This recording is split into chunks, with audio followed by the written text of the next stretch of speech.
Sejam todos muito bem-vindos para a nossa aula de número 177. Hoje eu aqui em clima natalino. Sejam todos aqui muito bem-vindos. Eu estou vendo já muita gente dando boa noite para mim aqui. Boa noite. Fala para mim se vocês estão me ouvindo bem, tudo certo, conexão garantida para mais um momento de entrega, de compartilhamento de muito conteúdo. O assunto de hoje está aqui, ó. Rivastigmina, como ela ajuda no tratamento do Alzheimer. Já tem gente aqui boa noite, aula 177, tudo certo? Prepara aí, ó, caneta, prepara caderno, que tem mais conteúdo aqui, tem mais entrega para vocês. E só fazendo aqui um lembrete desse momento muito especial, a gente também, além do clima natalino, a gente também comemora 4 anos aqui das nossas aulas ao vivo, toda segunda-feira, para falar de um tema novo, um novo tema aqui interessante e normalmente atendendo pedidos de vocês. Essa semana foi o assunto de Rivastigmina, que a gente escolheu. 4 anos, então a gente começou lá no dia 7 de dezembro de 2020, são 4, imagina, gente, toda segunda-feira um conteúdo novo aqui, em alguns momentos reprise, né, quando o professor faz uma viagem, um congresso, mas se a gente colocar aqui na licença, mais de 95% de aulas inéditas toda segunda-feira. E se você não sabe, todas essas aulas do acervo e mais um conteúdo exclusivo fica dentro da nossa comunidade Farmaco na Prática. É a maior comunidade de farmacologia do Brasil, focada no raciocínio clínico.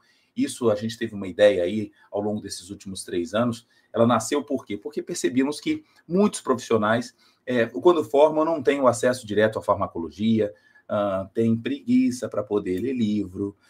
Gente, tem uma estatística, é o seguinte, 60% da população brasileira não lê um livro com mais de 10 páginas. Não tem paciência, ou não tem tempo para isso.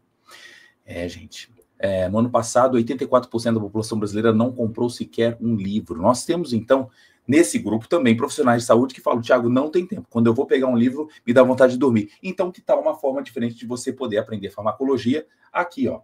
Pensando, inclusive, nessa frase de Albert Einstein, que disse, a mente que se abre a uma nova ideia jamais voltará ao seu tamanho original. E aí vem uma pergunta aqui para você. Que lado você vai querer estar? Né? Então, lembra que hoje, inclusive, a gente vai ter a chance de abrir mais uma vez as inscrições para a comunidade Farmaco na Prática, num valor muito especial aqui, numa condição de oferta de Natal. Você que está aqui atento comigo, vai aproveitar a aula, meu compromisso aqui é a entrega do conteúdo, honrar o seu tempo, mas no final a gente vai liberar o link para priorizar aqueles que estão batendo a porta e querem ganhar alguns bônus. Alguns bônus, inclusive, como o meu livro Biblioquímica, as evidências das ciências biomédicas da Bíblia, vão estar aqui entre os prêmios dos que estiverem se inscrevendo primeiro na comunidade Farmaco na Prática, com a minha dedicatória chegando na sua casa, com o autógrafo do professor, e tá aqui, ó, os 10 primeiros vão ter acesso a esse livro, e tem uma série também de outros bônus que eu vou divulgar para vocês hoje no final da aula, tá bom? Olha aí, o Diogo falou assim, eu tô no grupo dos leitores, eu também quero que todo mundo aqui tenha acesso à leitura e faça parte da comunidade, mas eu estou trazendo para vocês aqui uma estatística que é brasileira, né? Vamos lá, dedo no like, meu povo, se inscrevam no canal, e vamos agora para a nossa aula imperdível sobre a Rivastigmina. Muito bem. Então, lembrando aqui da nossa oferta de Natal da comunidade, as inscrições começam hoje e eu vou priorizar aqui, liberar vários bônus para os primeiros inscritos hoje aqui comigo.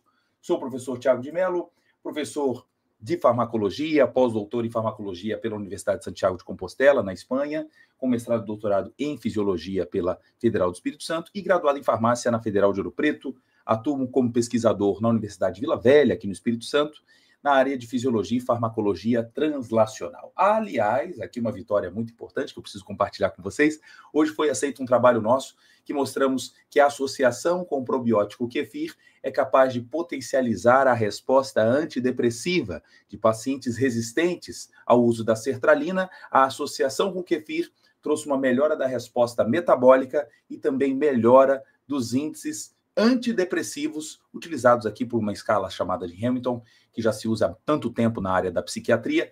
Então, estamos aqui muito felizes também com essa notícia e, claro, que no momento oportuno eu vou compartilhar com vocês o artigo assim que for publicado, tá? Mas hoje a gente recebeu a notícia de que foi aceito.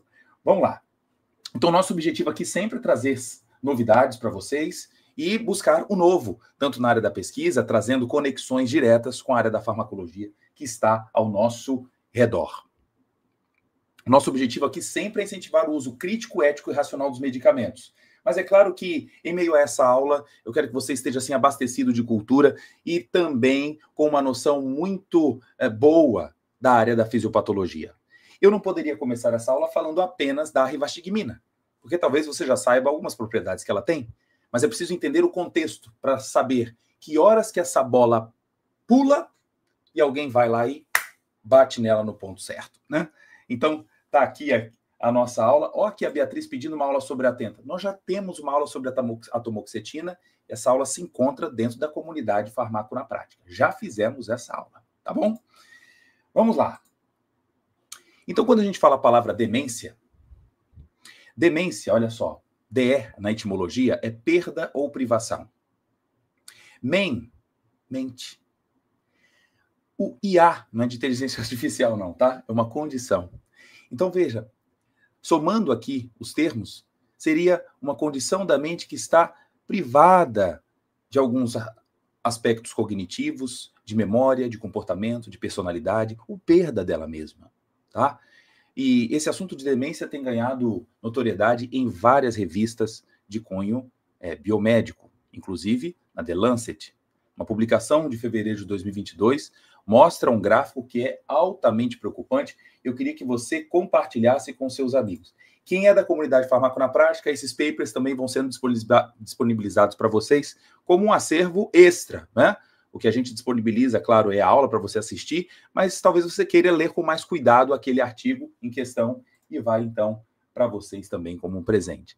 Então, aqui a gente vê um aumento expressivo dos índices de demência ao longo das décadas. E na linha vermelha, pessoal, são as mulheres, tá? Os índices, então, são maiores nas mulheres do que nos homens.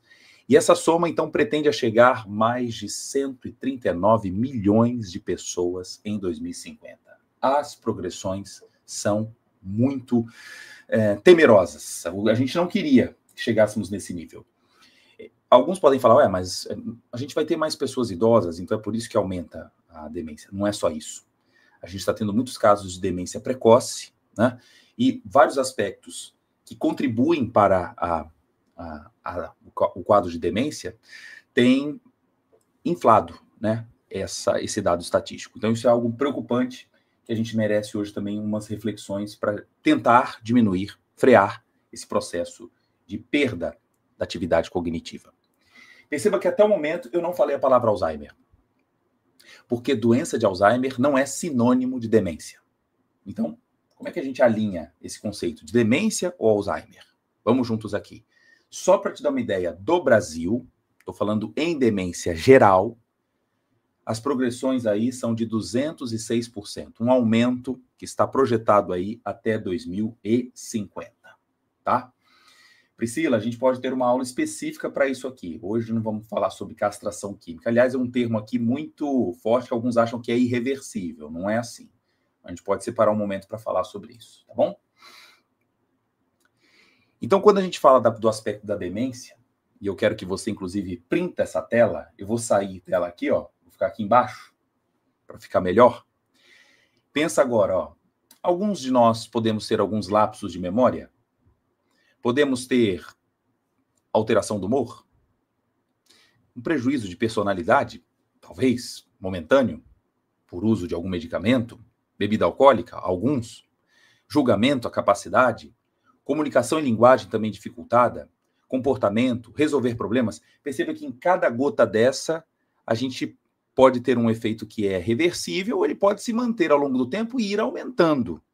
Se isso passa a ser uma chuva, olha a minha comparação que eu vou fazer com vocês, hein? Se passa a ser gradual, com um declínio progressivo, né, da atividade cognitiva, sempre prejuízos relacionados com o impacto na vida diária, a ponto de não conseguir mais ficar sozinho, precisar de atendimento, cuidado da família. Lembre que nós temos aspectos aqui reversíveis, pelos quais podem ser engatilhados por falta de vitamina B12, por falta de hormônio T4, ou seja, o hipotireoidismo, por quadros de depressão, infecções, inclusive virais, pelo próprio HIV, pode contribuir para a demência. Uso de fármacos ou interações medicamentosas, uma associação com zolpidem associado a canabidiol e rivotril pode trazer um quadro de demência. Hidrocefalia ou hipo ou hiperglicemia. Então veja, já alinha aqui comigo. O processo de demência nem sempre é algo irreversível como um carimbo. Fulano tem demência e não volta atrás. Mentira. Do lado de cá a gente viu vários motivos que podem ser, então, reversíveis. No caso dos irreversíveis. Ih, faltou aqui o I. Desculpa. Irreversíveis, tá? Irreversíveis. Alzheimer, demência vascular, demência frontotemporal, Parkinson, doença de Huntington, demência por corpos de Levy, entre outras, são as chamadas irreversíveis. Eu vou aqui, já que você está printando a tela, eu vou fazer o seguinte, eu vou trocar logo esse aqui I, né? O professor não pode deixar isso aqui passar, né? Puxa vida, irreversíveis. Pronto, tá corrigido. E vai ficar agora bonitinho para você printar na tela.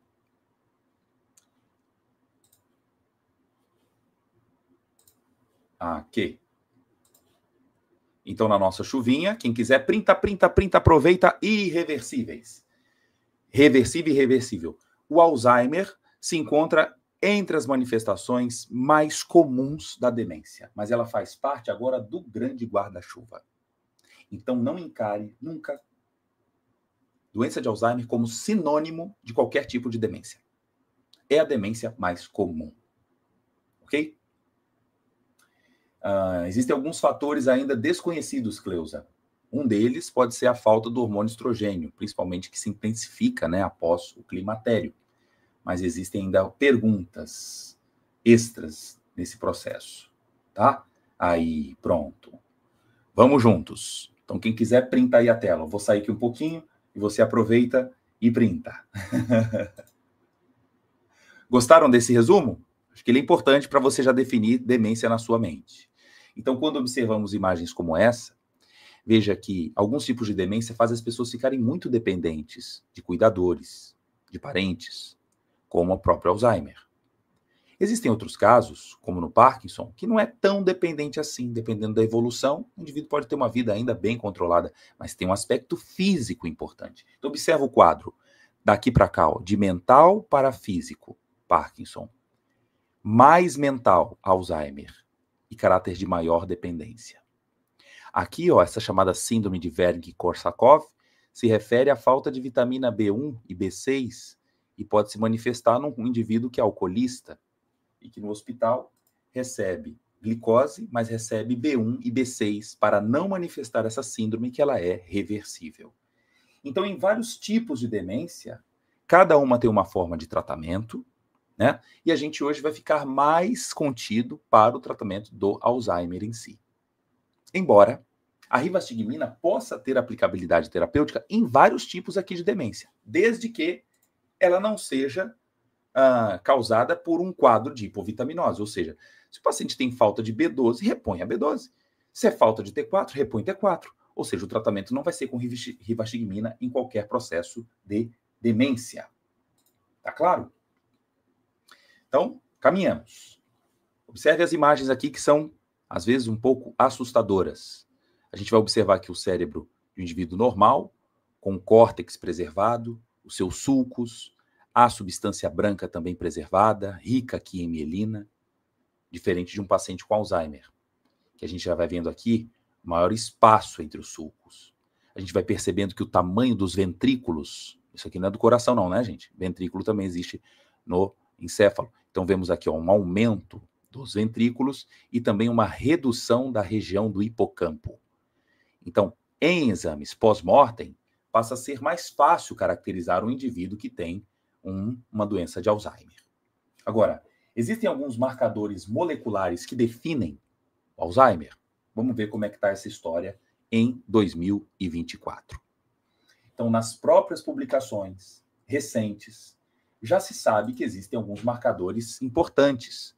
Além, então, da alteração anatômica, que eu citei para vocês, a presença de proteínas chamadas proteína tau, que fica dentro do neurônio, e também as placas beta-amiloides. As plaquinhas beta-amiloides que ficam no espaço extracelular, ali adjacente aos neurônios, aos astrócitos, às células da glia, trazendo então um prejuízo da atividade chamada sináptica. A comunicação entre os neurônios precisa então de neurotransmissores. Se não houver estes e uma redução da massa de neurônios, aí a gente vai ter os prejuízos, claro, cognitivos, de comportamento, de memória, enfim.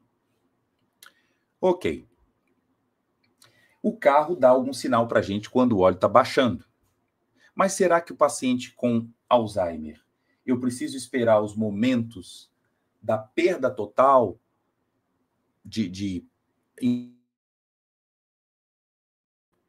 Opa, deu uma paradinha aqui. Deixa eu voltar. Estão me vendo? Travou? Tudo bem, é? Tudo bem. Será que existe algum sinal prévio? Existe. Trabalhos aqui, ó, de 2024, fresquinho para vocês. Como vale a pena, né? A gente poder compartilhar aqui dados novos.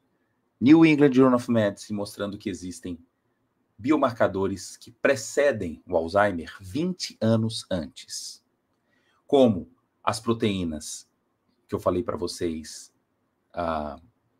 aqui, ó, tau e beta-amiloide. Quem aparece primeiro? Aparece a beta-amiloide, a B. Aqui, ó, cerca de 15 anos, 17, um pouco menos. 14 também as proteínas aqui, beta-amiloides. Depois a proteína tau, a formação agora de microfilamentos, redução do hipocampo, e aí a atividade cognitiva começa a ficar prejudicada. Então, veja, até se instalar o Alzheimer, vai havendo alguns sinais, mas que na rotina clínica nem sempre é possível observar. Até porque alguns desses exames não são de tão fácil acesso assim à população, e alguns precisam ser, de fato, mais invasivos, o que se torna mais fácil observar em animais experimentais e não na rotina clínica. É comum a gente dizer muito essa história de neurônios comprometidos. Toda hora, meu Deus, é a função neuronal que está prejudicada, é morte de neurônio, é apoptose de neurônio. Mas aproveitando aqui a época do Natal, você que se quiser pode printar aqui a tela, imagina aqui agora um chocotone. E a minha comparação aqui é o seguinte, imaginando aqui o chocotone como o nosso cérebro, imagine que as gotas de chocolate são os neurônios. E o que seria a massa? Seria os astrócitos. Os astrócitos, ou também, né, dentro desse grupo, né, as células chamadas da glia. A palavra glia, do original, quer dizer glue, que é cola em inglês. É aquilo que está, então, adjacente ao neurônio. É aquilo que fornece energia para ele, que o protege, que, inclusive, ajuda na remoção de impurezas enquanto nós dormimos. Existem células da glia que fazem a depuração, eliminando as proteínas, como eu falei para vocês, a proteína tau, a proteína beta-amiloide. Manda ela embora. Que interessante, né? Então a gente está indo além hoje no conceito de que o problema não é o neurônio em si, mas podem ter prejuízos também nas células chamadas da glia. Então essa figura vai te ajudar muito a entender de que o indivíduo saudável, ele tem então neurônios. Existe a chance de comunicação entre eles. Micróglia, oligodendrócitos, astrócitos, tudo em plena harmonia. Quando começa a deposição de placas beta-amiloide, já começa a trazer prejuízos que vão sinalizar lá no futuro. Ainda aqui não tem prejuízo cognitivo, mas as placas já estão sendo formadas. Então, a manifestação, fique atento, manifestação clínica do Alzheimer disease, a doença de Alzheimer, é quando eu já tenho eliminação das sinapses. É isso que configura um prejuízo da função cognitiva, né? Envolve aqui memória, aprendizado, sempre o indivíduo repetindo as mesmas histórias antigas, mas a recente ele não aprende, ou então ele repete a mesma coisa toda hora e não nota isso, não consegue fazer conta, se quer dirigir. Alguns não conseguem mais se fixar nos endereços que, de forma familiar, ele estaria já adaptado.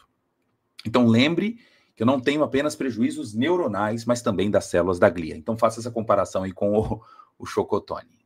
Like aí, pessoal. Like, se inscreva no canal também e deixa marca lá o sininho para você ser notificado das nossas próximas aulas aqui no nosso canal.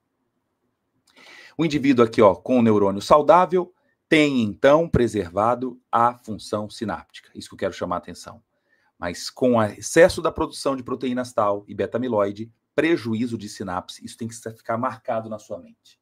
Ô, Tiago, mas será que todos os pacientes vão evoluir na mesma velocidade? Não. Eu posso ter indivíduos mais idosos, que começam a produzir mais proteína tal, e aqui um detalhe para você, paciente diabético, pela hiperglicemia constante, aumenta a fosforilação de proteína tal, pacientes hipertensos, com excesso de angiotensina, com produção excessiva de radicais livres, então nós temos fatores externos que contribuem para o avanço da demência. E agora, observando aqui manifestações, eu coloquei para vocês aqui 3 tipos. De um grau leve, onde ele tem perda da memória recente, ele esquece objetos, ele às vezes está desorientado, ele está ruim para fazer conta, já está precisando de alguém para ir lá no banco com ele, ou então o aplicativo ele está errando para fazer os Pix tradicionais do mês. O humor também reduzido, é mais pessimista, anedônico e redução da personalidade. Mas quadros moderados, a memória e confusão passam a ser mais constantes, ele é mais hostil, passa a ter paranoias, dificuldade de reconhecer até mesmo parentes ou amigos, filhos, e a redução do autocuidado. Em quadros graves, aí já não há capacidade para falar e uma dependência total para atividades diárias. Se eu fosse você, também printava essa tela, porque é o resumo aqui de mais de 20 páginas a respeito da história do Alzheimer e as evoluções pelas quais elas acontecem. Muito bem. Então, colocando aqui num resumo para você, uma proteína precursora amiloide, formação, então, desses agregados extracelulares, contribuindo para mais despolarizações, a excitotoxicidade mediada pelo glutamato, a agregação das proteínas, tal e também a proteína beta, né, como a gente falou, neuroinflamação, as placas amiloides sendo formadas, o emaranhado neurofibrilar e isso contribuindo para mais neurotoxicidade. Tiago, onde que vem a manifestação clínica? No momento do déficit de neurotransmissores. O principal deles é a acetilcolina. Então guarda aí. A gente pode ter prejuízo de vários. Glutamato, dopamina, noradrenalina, mas o central, inclusive que tem um aspecto importante para a nossa aula de hoje, cuja rivastigmina modula, é a acetilcolina. Tá bom? Aí a Cristina falando, a formação das placas amiloides causam a demência ou elas surgem para proteger? Não, não surge para proteger. A sua produção excessiva deveria, na verdade, ser removida. A falta da remoção é que contribui diretamente para a perda da sinapse. Tá bom? Muito bem. Então, com déficit de neurotransmissores, vem, então, as manifestações da demência clínica nas fases que nós citamos. Então, quando observamos revisões sobre Alzheimer, é interessante que nós observamos vários mecanismos pelos quais existe a manifestação clínica. Pode ser, então, a falta de T4, pode ser uma produção errada de proteínas lá no retículo endoplasmático, uma resposta neuroinflamatória, a formação, então, de proteínas anômalas e também a proteína tal fosforilada, as beta-amiloides acumuladas no espaço extracelular, tudo isso pode ser contribuinte. Mas repara comigo, neste resumo, qual é a única intervenção possível no momento até agora, 2024? É a insuficiência colinérgica. Essa a gente consegue recuperar com a aplicação da rivastigmina e os outros amiguinhos. Vamos ver aqui quem são os outros, né? Recentemente, a ideia também de usar anticorpos para se ligar às proteínas beta-amiloides e elas serem depuradas, ela foi uma ideia que experimentalmente trouxe alguma atração. Mas alguns efeitos adversos, induzindo vasculites e uma má resposta em humanos, fez essa ideia flopar aí, principalmente nos últimos 3 anos, na história da neurologia. Então, não vejo ainda a curto prazo uma nova classe que substitua o assunto de hoje, que é a rivastigmina. Eu preciso ser claro de que essa substância não tem um envolvimento com a cura do Alzheimer, mas sim evitar que a doença desça morro abaixo. Então é colocar um freio de mão nessa história para tentar minimizar os prejuízos da redução da cognição. Então, aqui, o paciente com demência produz mais a proteína tau e beta-amiloide. Isso. Os dois motivos, Lili, é tanto um excesso de produção quanto perda de depuração. Podem ser os dois motivos. O que se sabe é que aumenta a oferta lá dentro. Então, é a mesma ideia. Fulano, por que fulano agora está com tanto dinheiro na conta? Pode ser porque ele gasta pouco, ou então porque ele ganha muito. Mas é que é a mesma ideia. Proteína tau e beta-amiloide pode ser tanto excesso de produção quanto redução da depuração. Tá bom? Então, o que temos hoje disponível? Todas essas marcas que eu estou citando aqui para vocês, donepezila, galantamina, rivastigmina, na forma oral ou de transdérmico, envolve o aumento da oferta da acetilcolina. Tá? Vamos chegar lá. Calma, vocês estão com pressa. Estão com pressa. E no momento também temos a memantina, que o mecanismo de ação não é o mesmo dos anteriores que eu citei. A memantina interfere na via do NMDA, bloqueando a atividade do glutamato, e pode ser o assunto aí de próximas aulas futuras. O que a gente vai agora mergulhar é no mundo da rivastigmina. Conta aqui para mim se até o momento está valendo a pena você ter uma ideia geral. Demência, mostrei mecanismos moleculares envolvidos e por que é atraente a ideia de aumentar os níveis de acetilcolina. Tudo bem? Me dá aqui, ó. Demais, beleza, beleza. Lembrando que hoje a gente faz também a abertura das inscrições para a comunidade Farmaco na Prática, a última oferta do ano de 2024, num valor muito acessível, com desconto aqui de Natal, tá bom? Vamos lá. Continuando com a nossa entrega de hoje. Então, quando vemos na evolução dos antidemência, né, dos fármacos, o mecanismo de ação principal começa com a tacrina. A tacrina, que teve problemas graves aí por lesões hepáticas, ela foi descontinuada em 2013. Veio depois donepezila, veio a galantamina e veio a rivastigmina, que passa a ser a bola da vez. É uma das principais drogas utilizadas e vocês vão perceber por que ela é mais atraente hoje para a prática clínica. Ainda mais quando se quer ter um paciente mais chamado com rédeas curtas no tratamento do Alzheimer. Veja que não é uma droga tão antiga assim. Ela passa a ser mais investigada no finalzinho da década de 80. Primeiro começou em ensaios experimentais e os ensaios clínicos alavancaram aí na década de 90, sendo aprovada pelo FDA em 97. Então, a sua plena utilização, ela na verdade começou aí no finalzinho da década de 90, a ponto de eu, na época da graduação, não ter estudado a rivastigmina enquanto fazia farmácia. A gente foi aprendendo ao longo, né, dos artigos aí, ao longo desses 20 e poucos anos, a sua aplicabilidade clínica, que se tornou muito relevante na prática da neurologia, tá bom? Então vamos aqui para o senta que lá vem a história. Vamos lá. Um ponto aqui importante é que começa a história com a Segunda Guerra Mundial. Tiago, mas você não falou que a rivastigmina veio recentemente? Mas quem descobriu nasceu na Áustria. Na época da Segunda Guerra, com 4 anos de idade, ela teve que migrar para a Inglaterra e foi estudar, inclusive, farmacologia lá em Londres. Olha que interessante. Isso aqui foi uma farmacêutica. Todas as nossas aulas da comunidade aqui, quando a gente fala de um fármaco, eu trago o contexto histórico para vocês. Não me furto disso, porque a gente pode estimular vocês a se inspirarem em novos casos, a aprender a pensar também, né? Então, quando eu estou falando aqui de neurotransmissor, se hoje eu não pude aprofundar tanto, nós temos aulas na comunidade voltadas apenas para neurotransmissores. Se eu estou falando de acetilcolina, receptor muscarínico, nicotínico, não se preocupe. Dentro da nossa comunidade, a gente também fala sobre sistema nervoso autônomo de forma esmiuçada.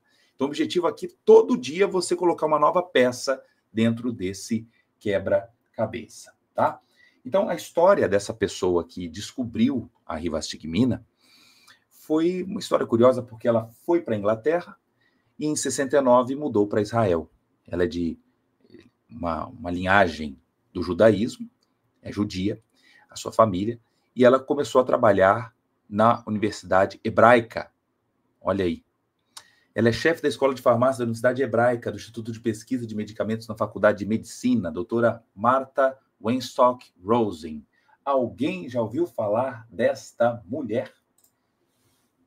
Você sabia que a rivastigmina, então, foi desenvolvida por uma mulher lá de Israel? O Tiago não tinha a mínima ideia. E nasceu numa época difícil, que alguns poderiam falar, nossa, dali não vai sair nada, tanto sofrimento na infância, mas para você ver como as coisas mudam. Não desprezem, gente, as oportunidades. Não fique preso aqui ao passado. Avance, né? Então, olha como é que começou essa história aqui. Na verdade, Marta era uma estudiosa da área dos inibidores da acetilcolinesterase. Os estudos que ela fazia não era para Alzheimer. Aliás, ela convivia com a sua sogra que tinha Alzheimer e não tinha tratamento.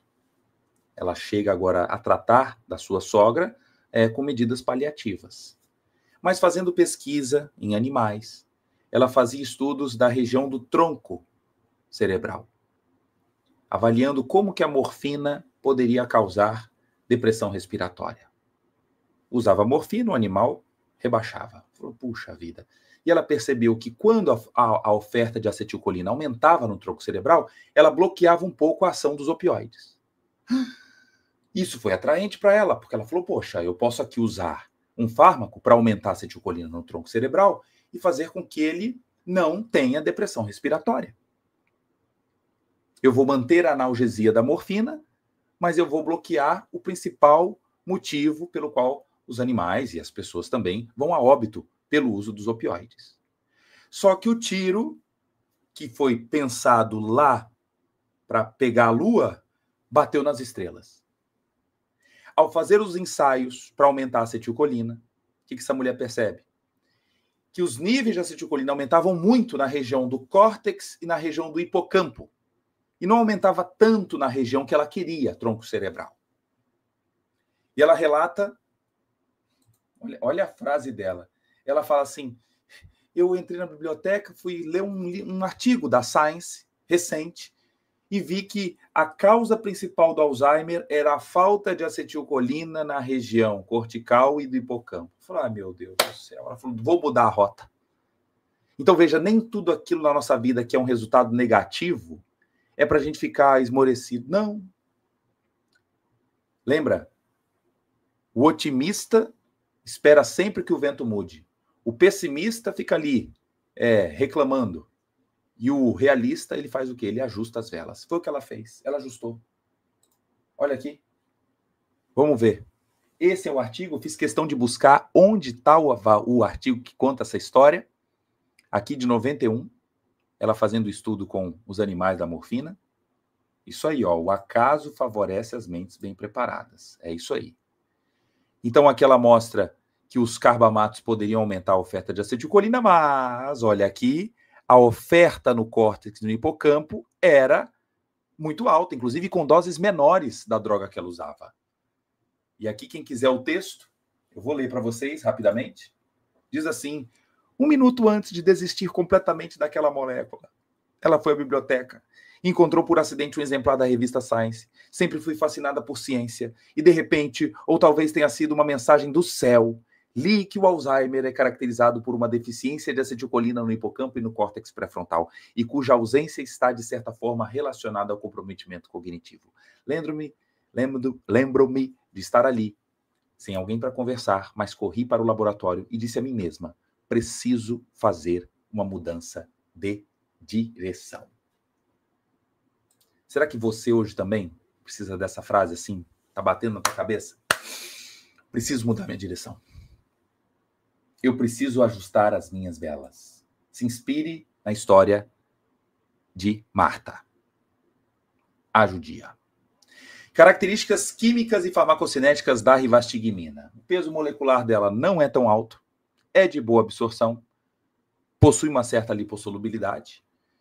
Apesar disso, olha aí, não é tão biodisponível assim, mas pode ser absorvida por via oral tranquilamente para o seu efeito que desejamos.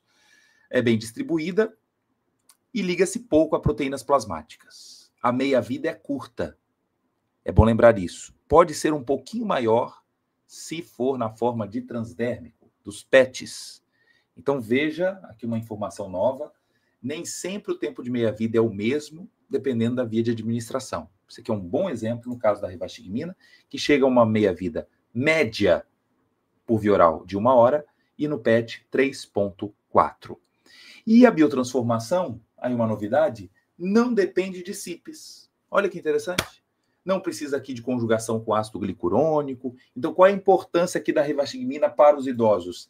A chance de interações medicamentosas com canabidiol, que já falamos tanto na nossa comunidade. Interações medicamentosas com inibidores de CYP, que também temos esses assuntos na comunidade, ou até mesmo com outras substâncias que possam aumentar a sua oferta, insuficiência renal, a gente não se preocupa tanto com a rivastigmina. Ela é de fácil biotransformação e eliminação. Praticamente 95% na urina, e é desnecessário o ajuste de dose em nefropatas. Ou seja, um quadro aqui de intoxicação por rivastigmina, realmente ele é difícil. Ele pode vir carregado de efeitos adversos, que tornam esse paciente mais vulnerável a outras complicações. Mas dificilmente vamos ver aqui uma complicação isolada pelo uso da rivastigmina. A sua molécula ativa é aqui, ó, essa estrutura, o tartarato de rivastigmina, ok? Daqui a pouco você vai ver como é que ela interage aqui com o sítio ativo. É bom lembrar que no caso dos PETs, olha isso aí, a Iana falando, amo o fato de coisas consideradas impossíveis de acontecer e tem tudo para acontecer. Isso é muito legal, né? Sim, os PETs podem reduzir os efeitos adversos. Vocês vão entender por quê, tá? Vamos deixar um outro momento para eu responder o biperideno, viu, Bianca? Aguarda aí. É o seguinte, no caso do PET, ele vem então eluído com uma quantidade até maior do que por via oral, né, de rivastigmina. Inclusive, aí uma recomendação, muitos pacientes numa fase de demência importante não podem ter acesso às caixas de rivastigmina nas suas próprias mãos. Precisa do cuidador, porque eventualmente ele pode pegar o próprio selinho e achar que é por via oral. E a dose é muito mais alta. Então já acompanhei casos de pessoas que colocaram o PET, o selinho, na boca. Ai, meu Deus, não era para fazer isso. Lembre que esse paciente está com as suas faculdades mentais prejudicadas, tá? Então, o objetivo aqui é reduzir efeito adverso, inclusive fazer com que ele não precise lembrar da próxima administração. Aqui são feitas de 24 em 24 horas, tá bom? Os PETs são aqui os adesivos que estão eluídos com a rivastigmina nessa película aqui. Então, você tira o plástico e cola na pele do indivíduo, para que seja uma absorção, então, transdérmica, tá bom? Colocando isso, então, num gráfico, a gente pode comparar. Quando eu ofereço por via oral, atinge-se um pico em praticamente aqui na primeira hora. Eu tenho que administrar 2 vezes ao dia. E quando eu dou o selinho? Olha lá. A Juliana falou assim, esse adesivo faz milagre. Olha que interessante. Quando eu ofereci do selinho, o pico plasmático acontece em torno da 8ª hora. E com detalhe, muito mais suave esse aumento. Sendo mais suave, é bom lembrar que esses efeitos adversos da rivastigmina passam a ser reduzidos. Você já consegue imaginar quais são os possíveis efeitos adversos da rivastigmina pelo seu mecanismo de ação? Vou te contar detalhes daqui a pouquinho. Mas já imagina aí, ó, o pico ele é suavizado com o uso dos transdérmicos. Então não há dúvida de que esta forma farmacêutica confere maior chance de adesão ao tratamento e maior segurança, tá? Ao longo dos dias de uso. Características dinâmicas. Como é que é o mecanismo de ação? Lembrando do nosso artigo que eu citei, de todos os alvos possíveis até o momento, é mexer aqui na oferta da acetilcolina. O restante, galera, Tiago, você está desprezando a função mitocondrial? Você está desprezando as proteínas tal? Não, só estou dizendo que se for para interferir nesta via, é profilaticamente. É evitar o alimento processado, é preferir atividades físicas, atividade aeróbica, exercício ZOL, diminui a oferta de proteína tal e também proteína beta-amiloide. A função mitocondrial também é preservada. Então, o uso de antioxidantes, a chamada dieta do Mediterrâneo, uma oferta boa de peixes na dieta, ômega 3, isso é um fator protetor para o Alzheimer. Mas aquilo que já está formado, não temos medicamentos, nenhum deles é capaz de baixar a oferta de proteína tal e trazer a recuperação da função cognitiva. Ok? Então vamos aqui aumentar a oferta da acetilcolina. Lembrando aqui um conceito antigo da bioquímica, o professor sempre tem que fazer isso aqui. Olha, a aula de hoje está sendo uma inspiração, inclusive, para aqueles que falam, mas como é que é lá dentro na comunidade? Será que as aulas têm a mesma qualidade do que ele mostra aqui na segunda-feira? E muito mais. E a gente vai fazendo sempre integrações. Então, não vou me furtar aqui de fazer você lembrar o que é uma interação enzima-substrato. Eu tenho aqui uma enzima que converte agora um substrato em um produto. Existe o momento do beijo entre o substrato e o produto. Tem que ligar lá no sítio ativo, dar uma encaixadinha aqui e a reação, ó, é rápida. É chave e fechadura, é isso aí. O pessoal comentando aqui, ó, chave e fechadura e companhia. Poxa, mas vamos lembrar aqui uma coisa. Vamos lembrar a ideia do drive-thru. Qual é o objetivo lá do drive-thru? Você passa o carro e tem que passar rápido. Imagina agora que a moça que te dá o lanche, esse processo tem que ser rápido, porque se ela ficar demorando ali com você, vai gerar fila. E é tudo que a lanchonete não quer. É carro acumulado lá para trás. Vamos imaginar então agora que o carro seja a acetilcolina. De que a moça, dando agora o lanche, é a acetilcolinesterase. Entenderam aqui a comparação? Vamos ver agora o que é a rivastigmina. Na minha analogia, a rivastigmina vai ser aquela pessoa do carro que tem aquele cliente chato. O cliente que na hora que vai pegar o lanche fala assim, não, meu sorvete não tá do jeito que eu quero com a pontinha mais apiculada. Eu quero mais castanha. Não, a batata frita aqui tá mole. Não, aqui o sanduíche eu quero sem alface. E começa agora a atrasar o processo. O que vai acumular lá para trás? Vai acumular acetilcolina. Vai acumular carros lá para trás. Essa é a ideia. Então vamos colocar isso a nível molecular para você entender o que está ocorrendo. Ai, que figura feia. Calma. Vou te ajudar aqui. Ó, deixa eu colocar isso aqui. Puxa vida. Apareceu um negócio aqui no meio que eu não queria. Peraí, para você ver aqui melhor. Deixa eu ver aqui. Apareceu um negócio que não era para aparecer aqui. Agora sim.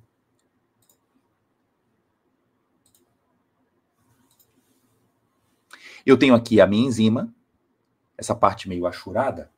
Quando a acetilcolina vem em caixa lá no drive-thru, eu tenho aqui uma parte do sítio aniônico, a acetilcolina liga, e liga uma outra parte aqui para fazer uma ligação do tipo éster. Esse é o normal. A função da acetilcolinesterase é promover uma hidrólise, uma ruptura. Gente, muita paciência, eu sei que podem ter aqui colegas que são leigos, que estão assistindo a aula, mas eu preciso agora aprofundar para todo mundo que é profissional de saúde entender em que ponto a rivastigmina atua no processo. Então, a função da acetilcolina, nesse momento agora, é ela sofrer uma quebra, uma clivagem. E a gente está indo, então, um pouquinho lá na química farmacêutica para você ver o detalhe. Então, a função da enzima é cortar a acetilcolina no meio, gerando agora aqui o grupo acetato e aqui ficando a colina separada. Como você está vendo na figura, a reação é fast, ela é rápida. Quando aparece a rivastigmina na parada, hey, é aquela pessoa chata, é o cliente chato do drive-thru. O encaixe aqui, ó, acontece tanto no sítio aniônico quanto no sítio esterásico. Só que quando ocorre aqui essa ligação, é chamado ataque nucleofílico, forma-se um carbamato e essa ligação é muito estável. Eu chamo isso de um sítio esterásico carbamilado. Essa ligação dura muito tempo para poder desligar. Por isso que você está vendo aqui o very slow. É muito lento. E isso explica por que os livros de farmacologia chamam a rivastigmina de um inibidor da acetilcolinesterase pseudo-reversível. Porque o tempo de ligação é muito lento. E guarda agora isso para aplicação clínica. Porque se você olha lá na bula e aparece que a rivastigmina tem meia-vida de 1 hora, você pode achar que com 5 horas o seu efeito desapareceu. Não! O seu efeito pode durar mais do que 10 horas por dia. Por quê? Porque o que está ligado na enzima ainda continua atrapalhando o processo. Para quê? para aumentar a oferta da acetilcolina na parada. Estão entendendo? Ó que legal. Massa, né? Então, nesse cenário atual hoje, onde muitos graduandos não conseguem ter acesso à informação simples da rivastigmina, conta aqui para mim quantos vocês aqui comigo tiveram uma oportunidade de entender sobre os fármacos anti-Alzheimer durante a sua formação profissional. A gente está diante de uma grande quantidade de pacientes que vai precisar usar esse fármaco e você que está na lida do dia a dia não entende como ele funciona. Por isso que eu estou aqui investindo com você ponto a ponto, né? Beleza? Olha aí, entrar em detalhes químicos é fundamental. Isso, muito bem. Então, o sítio esterásico que ocorre a hidrólise do neurotransmissor acetilcolina. É isso aí, tá? Agora, se a morte de neurônios é muito intensa, por que a oferta da rivastigmina não vai ser tão importante? Ora, porque a quantidade de neurônios e células da glia já tiveram uma queda importante. Então, a resposta terapêutica da rivastigmina vai ser muito mais interessante nos primeiros quadros de leve a moderada do que na fase grave da doença de Alzheimer. Essa figura resume muito bem o que a gente está conversando. O papel dela é inibir a acetilcolinesterase, que se encontra na sinapse, e aquela que se encontra também dentro das células. Agora um detalhe importante. A rivastigmina tem um papel de inibir uma outra enzima chamada butirilcolinesterase. Essa butirilcolinesterase ela é muito importante lá nas células da glia. Atenção, células gliais. E aí, então, por ter uma inibição dupla, é capaz de aumentar a oferta de acetilcolina de uma forma diferente dos outros concorrentes, como a galantamina, que me perguntaram aqui recentemente. Existe uma evidência recente de que os pacientes com Alzheimer podem ir perdendo a oferta da acetilcolinesterase por morte neuronal. Só que a morte das células da glia não acontece na mesma intensidade. Aliás, de forma compensatória, a butirilcolinesterase aumenta a sua atividade e expressão. Então, isso passa a ser vantajoso para a rivastigmina, porque ela passa também a inibir mais ainda a função das células gliais, né, quanto à acetilcolinesterase, a sua própria enzima, chamada butirilcolinesterase. Resumindo a história, o papel da rivastigmina no avanço do Alzheimer é conseguir preservar a quantidade de neurotransmissor para que haja chance ainda de uma sinapse preservável, né? Essa é a ideia, tá bom? Aí aqui o Lucas, por que a formação de placas beta-amiloides afeta mais os neurônios colinérgicos do hipocampo do que neurônios de outras vias? Isso é uma constatação, Lucas. Apenas observamos. Pode ser que haja prejuízo da oferta, por exemplo, de dopamina, mas isso vai respingar em quê? Em outra doença, como o Parkinson, né? Então, no Alzheimer, de forma clássica, a acetilcolina é o principal prejuízo. Bom? Aqui a gente vê um dado clínico interessante de 2003, mostrando que quando o paciente faz uso da rivastigmina, a função cognitiva é preservada ao longo aí das semanas. Olha que interessante esse dado, hein? Quem tomou placebo, houve prejuízo da função cognitiva.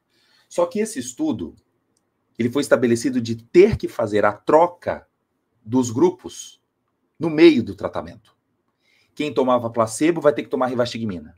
Quem tomava rivastigmina vai ter que tomar placebo. E olha o que aconteceu. Olha que interessante.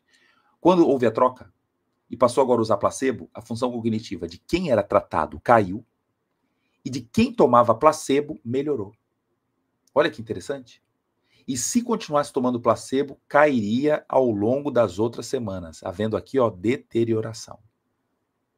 Que interessante, né? Esse cross, mostrando então a resposta de preservação da atividade cognitiva com rivastigmina. Observe aqui também, vendo o aumento da atividade cognitiva, tudo por causa do aumento da acetilcolina, graças a Marta lá, a judia, né? Que a gente estava vendo.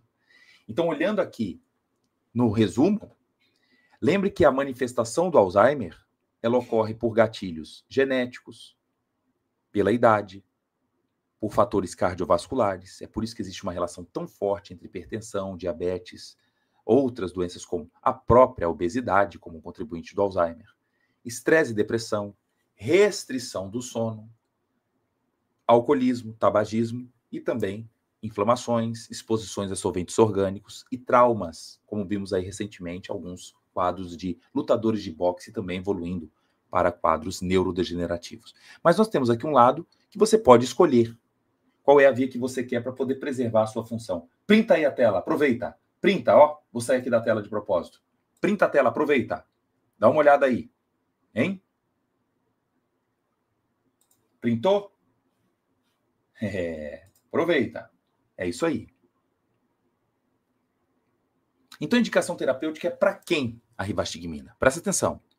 É bom lembrar que o Sistema Único de Saúde brasileiro aqui, ó, passa a fornecer rivastigmina. Interessante o título. Medicamento autorizado para Parkinson e demência. O governo está errado?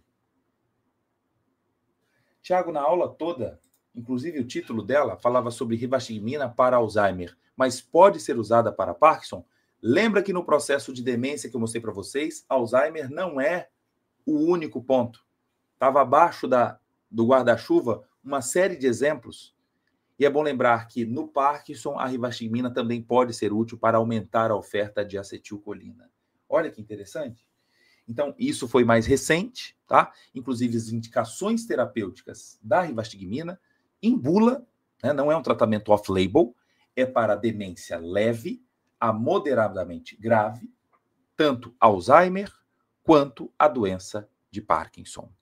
É fato que no Parkinson, o tratamento não vai ser feito apenas com rivastigmina, vai ser uma associação também com produtos como a levodopa, para aumentar a oferta da dopamina na via nigrostriatal, tá bom?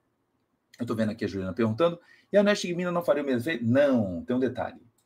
Veja, quando eu fui mostrar a molécula para vocês, vocês perceberam que a rivastigmina não tem carga na sua estrutura? Não tem. É diferente da nestigmina, que ela é uma amina quaternária.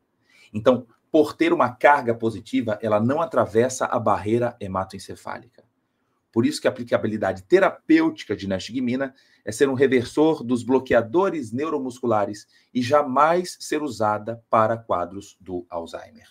A tua pergunta, Juliana, ela pode ser respondida em várias aulas nossas da comunidade, envolvendo aqui barreira hematoencefálica, distribuição, né? Nós temos um bloco inteiro de farmacocinética, que você pode entender isso com mais detalhes também. Ok? Então, efeitos adversos aqui nós temos? Temos. Hipersensibilidade, náuseas e vômitos, diarreia, perda do apetite. Por que dor abdominal? Por que dispepsia? Por causa do aumento da oferta da acetilcolina.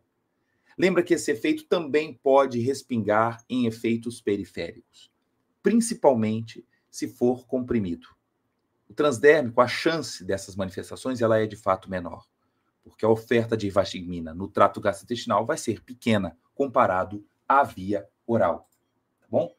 A dispepsia pode acontecer por aumento da secreção gástrica, inclusive existem relatos de pacientes que desenvolveram úlcera gástrica e duodenal, lembrando que a atividade do nervo vago estimula a produção do suco gástrico. Sudorese excessiva também pode acontecer. Atenção aí para...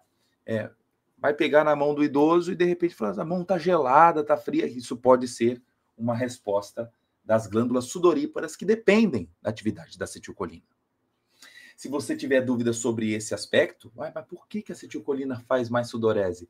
A gente produziu uma série que está na comunidade chamada Sinfonia Silenciosa. E eu conto em detalhes as nuances do aspecto simpático e parasimpático em cada ponto, onde atua no receptor, qual intervenção medicamentosa para cada caso, e foi muito interessante, foi no mês de outubro e está disponível na comunidade também.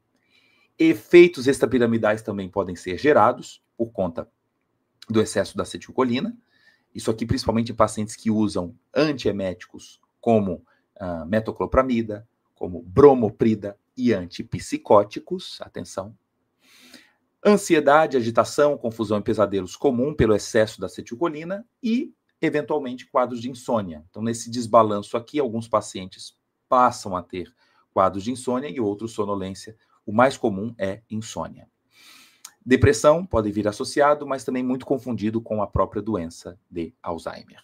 Tontura e cefaleias, mais comuns, mas aqui não temos uma relação direta pela oferta da acetilcolina. São relatos comuns aí de vários efeitos adversos em muitas outras classes, né? E a bradicardia tem explicação? Tem. A bradicardia é pelo excesso da acetilcolina ativando lá os receptores muscarínicos do coração. E isso pode trazer aí um transtorno muito grande para pacientes que já são bradicárdicos, são usuários de beta-bloqueadores, e aí uma atenção quanto aos riscos de bradiarritmia. Existe um mnemônico chamado Dumbbells, que envolve aqui, ó, diarreia, D de diarreia, U de urinar demais, M de miose, B de bradicardia, E de excitabilidade, L de lacrimejamento e S de salivação excessiva. Olha que interessante. Quem quiser guardar aí o Dumbbells, é para você lembrar os efeitos que estão vinculados ao excesso da resposta parasimpática. Viu? Marcou, né? Os trabalhos mostram que realmente, comparado ao placebo, em todos os efeitos, essas respostas são superiores, como eu já tinha citado aqui no slide anterior, e ficam mais vinculados, sim, ao trato gastrointestinal. Alguns relatos como manifestação de Pisa, que é isso? Síndrome de Pisa, olha aí. A síndrome de Pisa secundária à rivastigmina, aqui um relato de caso de um paciente que ficou um pouco torto, como se fosse a torre, mas isso também pelo uso da rivastigmina, que felizmente foi reversível. A retirada da rivastigmina retorna à sua postura ideal, tá? Para um paciente com AVC subdural, a resposta não é tão boa da rivastigmina. Os quadros aqui, que envolvem isquemia, podem trazer, inclusive, se repensar aqui em atividade de fisioterapia, podem ser mais úteis do que a própria rivastigmina. E contraindicações nós temos? Temos. Aqui são simples. Hipersensibilidade, úlceras, te falei aqui pelo aumento da produção de suco gástrico, pacientes com asma pela chance da broncoconstrição e também doença pulmonar obstrutiva crônica, aumentando a chance de broncoespasmos com a própria rivastigmina. Para quem sofre de efeitos extrapiramidais, fica sempre a ideia de nós aumentarmos a dose gradativamente. Aqui existe uma regra na geriatria, na gerotologia, não começar com doses altas de rivastigmina, ir tateando aqui ponto a ponto, né? Respeitando aqui cada tipo de paciente. E, no caso dos transdérmicos, pode haver também dermatites ou prurido. Sendo necessário, quem não conhecer aqui o PET, ó, tá aqui o adesivo, de 9,5 miligramas, para ser administrado 24 em 24 horas. É bom fazer o rodízio, não repetir a mesma região para aplicação do transdérmico. Então, imaginar, por exemplo, a região das costas desse paciente, ou a região também aqui do colo, como se fosse um grande relógio, e você vai fazendo os rodízios, né, instruindo também os cuidadores para não saturar a região com a própria rivastigmina, aumentando a chance aqui das dermatites. Beleza? Eu adoro essa frase aqui. Gente não nasce pronta e vai se gastando.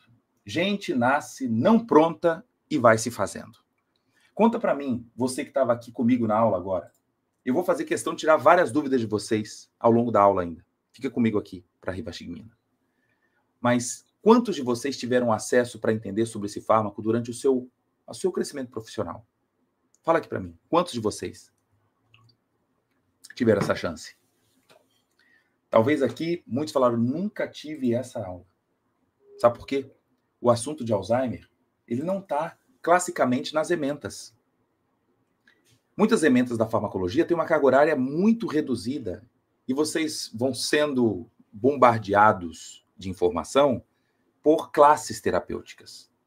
Raramente alguém vai separar uma aula para falar para você somente sobre losartana, uma aula sobre Ozempic, uma aula sobre metformina. Não, você vai ver durante 2 horas uma aula envolvendo antidiabéticos. E depois, você, entre aspas, que se vire. E na atualidade nós temos muitas faculdades que enxugaram suas cargas horárias, muitas que transferiram isso para os momentos de estágio, que nem sempre você tem um acesso a discutir os casos que estão ao seu redor. O que a gente vai percebendo? Uma grande fragilidade ao longo do tempo do ensino da farmacologia. E fui vendo isso na minha carreira durante 20 anos, que a gente foi percebendo, inclusive um certo aperto pós-pandemia, de muita gente que não conseguia integrar as informações. Ou seja, nós estamos num momento de infotoxicação, ou seja, é muita gente querendo informar, mas faltando o momento de você parar e respirar sobre o assunto. Ao longo desse ano, a gente teve um grande sucesso de ver a nossa comunidade crescendo, atingindo hoje quase 6 mil membros, com pessoas que estão engajadas para poder mudar a história do ensino da farmacologia.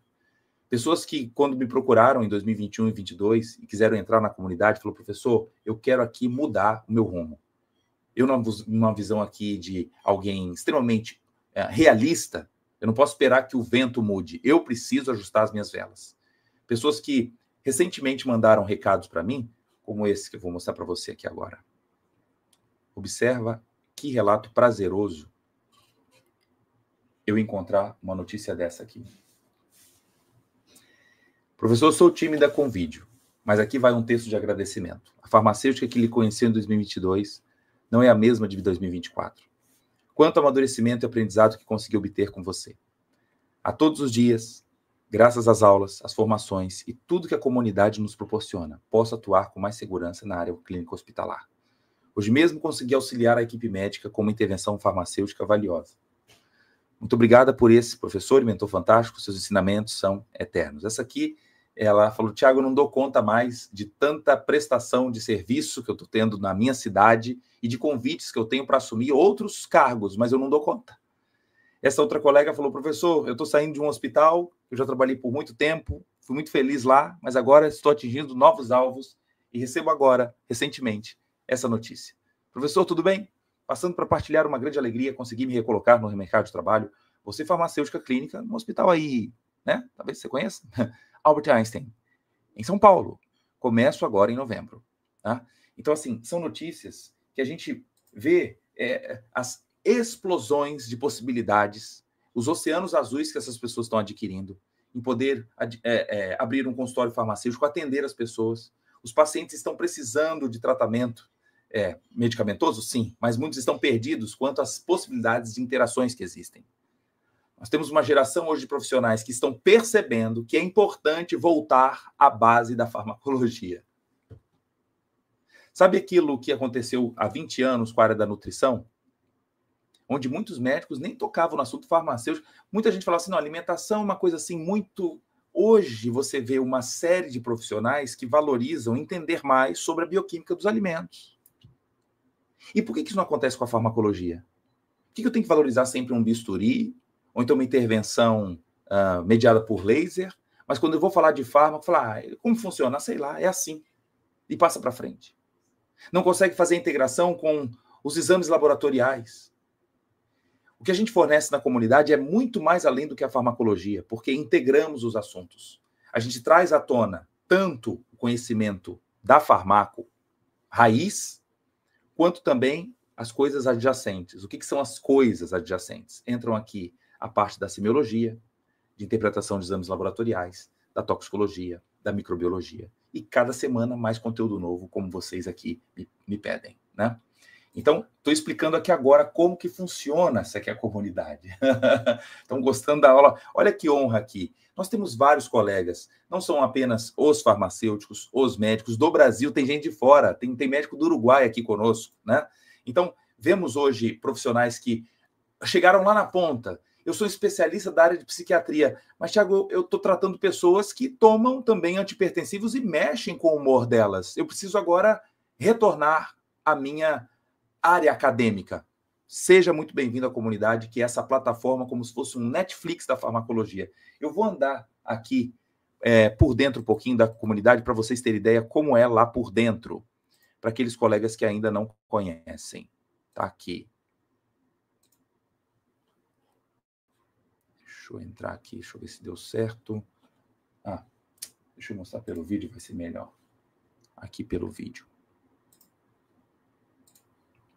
Dá uma olhada aqui na comunidade, como é que é por dentro.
Dentro dessa plataforma nossa, tá dando para ouvir aqui? Tudo bem? Cada semana, então, nós temos um conteúdo novo. Você pode assistir às aulas de interpretação de exames laboratoriais, sistema nervoso autônomo, antibacterianos, antidepressivos, e cada semana mais conteúdo novo, muitas vezes falando de uma substância de forma isolada, como fizemos aqui, falando apenas sobre a rivastigmina. Tá bom? Ó, o José Alves falando aqui, a comunidade é um tesouro valioso, esperando por cada um de nós aqui. O que tem dentro dessa comunidade vale 1000 vezes mais o valor da assinatura cobrada, sem dúvida. Deixa eu entrar agora só um pouquinho na comunidade lá por dentro, para você ter uma ideia como é aqui. Pronto. Deixa eu entrar aqui na plataforma para você ver agora ao vivo. Eu mostrei só o videozinho, né? Inicialmente. Acho que agora vai valer a pena você navegar comigo por dentro. Então, quando entramos na comunidade, tem sempre a aula mais recente, que foi ofertada. Essa aqui foi de oncologia farmacêutica, com abordagem clínica. E cada área dessa aqui que nós clicamos é um mundo de coisas. As aulas ao vivo de segunda-feira, todas elas estão aqui. Quando eu entro nas masterclass, por exemplo, que são aulas especiais, que fazemos como no aspecto de série, né? Por exemplo, ó, interpretação de exames laboratoriais. Só aqui nós temos mais de 8 horas de conteúdo. 8? 4, quase 12 horas, só com discussão de casos clínicos envolvendo a farmacologia e exames laboratoriais, insulinoterapia, farmacocinética clínica, farmacologia dos canabinoides. E assim, se você está na dúvida, poxa, mas será que fala do assunto que eu realmente preciso?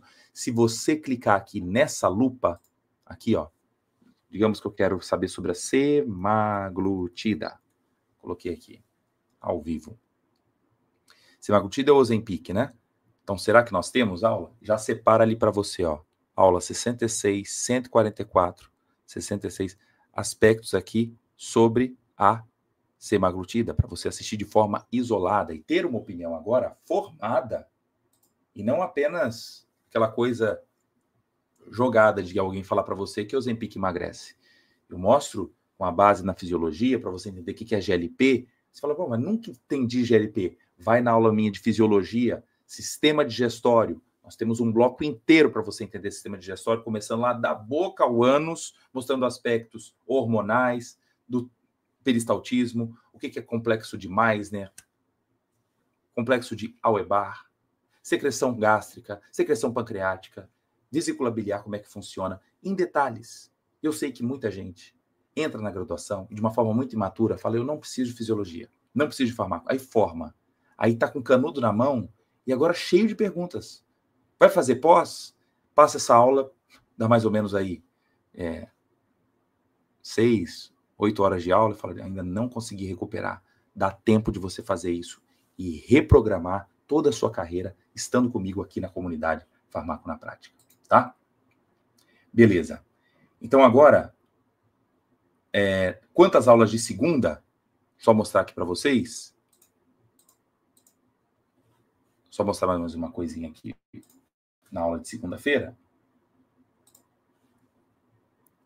Quando a gente clica aqui na vitrine, ó.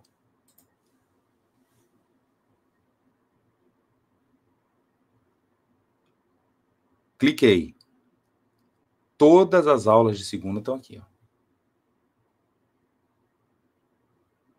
Demora só um pouquinho para abrir, porque vem carregada de uma qualidade boa das imagens, tá? Mas as aulas ficam disponíveis aqui para vocês. Pronto. Aqui, ó. Como eu falei para vocês, 177, você imagina, ó, cronofarmacologia, fenilefrina, inclisiran, nimesulida, febre maculosa. A gente sempre aproveita o momento da semana de uma substância ativa que está em questão, muito falada. Atenta! Opa! Aproveitamos o momento para falar sobre ela. E todas disponíveis aqui para vocês assistirem quantas vezes quiserem. Beleza? É o seguinte, nosso evento agora de Natal, a gente está abrindo as inscrições da comunidade num valor promocional que não vai se repetir para o próximo ano. É bom lembrar que todos os membros da comunidade, quando entram, têm acesso à anuidade. E na renovação, vocês sabem que renovam pelo valor de R$ 297, a renovação.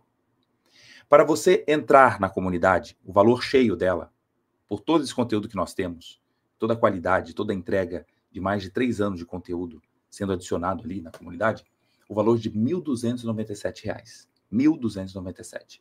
Mas para o valor de hoje aqui, nós vamos colocar para vocês no valor de R$ 697. R$ 697 para você ter acesso a todo ano e pode ser dividido em até 12 vezes. Ou seja, é menos do que R$ 2 por dia para você desfrutar de um conteúdo que você pode assistir tanto pelo computador como também pelo aplicativo, que você pode baixar também no seu celular e assistir enquanto se desloca para o trabalho. Muitos falam assim, professor, eu me atualizo com você à medida que eu me desloco para o trabalho. Então, a nossa função aqui é tornar flexível esse momento de aprendizado com vocês aqui. E é bom lembrar que facilmente, tudo isso que eu estou entregando aqui, o valor cheio da comunidade, se eu fizesse aqui por R$ 1.999, R$ 2.500, com certeza o que tem aqui de conteúdo vale isso. Mas o que a gente quer, é uma missão que nós temos, é de popularizar o ensino da farmacologia e tornar isso acessível, ao invés de achar que eu preciso ir para São Paulo para encontrar o professor Tiago presencialmente e ter que aprender farmacologia dessa forma. Eu já passei algumas situações que me levou à reflexão. Eu estou dentro do avião e, de repente, uma pessoa me cutuca e fala, professor, eu estou indo agora para São Paulo para assistir uma palestra sua. E amanhã eu retorno no mesmo voo que o senhor vai voltar, que você estava falando aqui que vai voltar amanhã, eu volto. Ou seja, ela ia para lá para poder pagar o hotel, para poder assistir, e agora, com a comunidade, se tornou altamente flexível. Nós já estamos em mais de 14 países. Colegas de Portugal, Moçambique, Angola, Estados Unidos, Dinamarca, Canadá, Alemanha, Bolívia, Uruguai, Paraguai, Argentina. É um prazer poder divulgar a farmacologia de uma forma aplicável, e as pessoas estão entendendo isso. Então, nesse nosso movimento aqui, eu quero liberar o link agora, lembrando que a gente vai soltar, neste momento, o link para vocês da comunidade, e aí segura agora os nossos descontos, tá bom? Segura aí. É o seguinte, o nosso bônus. Vamos lá. O bônus é o seguinte, o primeiro que entrar vai ter acesso à consultoria individual comigo, pela plataforma Zoom. Vai discutir dúvidas, caso clínico, então plano de carreira, o assunto que você quiser conversar comigo, tá bom? O primeiro que entrar.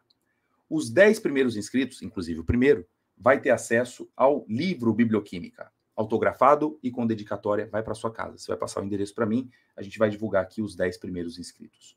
Os 30 primeiros inscritos vão ter acesso gratuito à nossa formação em interações medicamentosas. É um outro produto que nós temos de treinamento imersivo sobre interações, e a gente abre a próxima turma no finalzinho de janeiro. Mas você que entrou na comunidade vai ter acesso também gratuito. A nossa formação, ela inclui treinamento de parte gravada, também nós temos nossos encontros ao vivo e temos também o nosso certificado com reconhecimento pelo MEC na qualidade de extensão universitária. Os 50 primeiros inscritos vão ter acesso gratuito no nosso evento presencial, que vai ser provavelmente em São Paulo, o Farmaco Experience. Então, os 10 primeiros vão ter acesso ao ingresso VIP e os 40 seguintes, um ingresso também para ter acesso ao evento de uma forma completa. Né? Então, a gente está disponibilizando aqui 50 ingressos gratuitos para o Farmaco Experience, que vai acontecer em 2025. E quem entrar nas primeiras 24 horas vai ter uma mentoria comigo, exclusiva para discussão de casos clínicos de vários assuntos que a gente aqui definir pela plataforma Zoom. A gente está concedendo isso para você que entrar, então, no primeiro horário. Beleza? Primeiro horário nos 24 aqui. Tá bom? Então, segura aí, galera. Nossa equipe agora vai liberar o link para vocês. O link para vocês agora. Primeiro nos grupos, tá? O Fabiano falou que eu abri o saco do Papai Noel.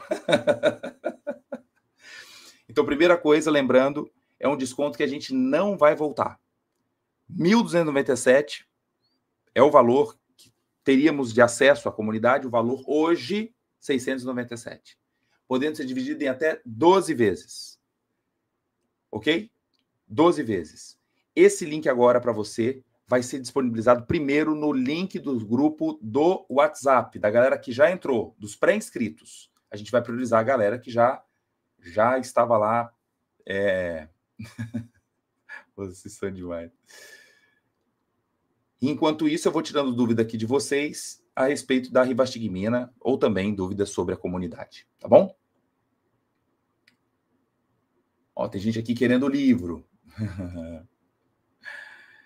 Entra primeiro aí para ter acesso gratuito, né? Então, minha equipe vai falar aqui para mim se foi liberado o link ou não. Pronto. Então, link liberado e vamos tirando as dúvidas a respeito da rivastigmina. Vamos lá. Como acontece a estabilidade do cérebro através dos exercícios mentais? Os excessos... Ah, boa pergunta.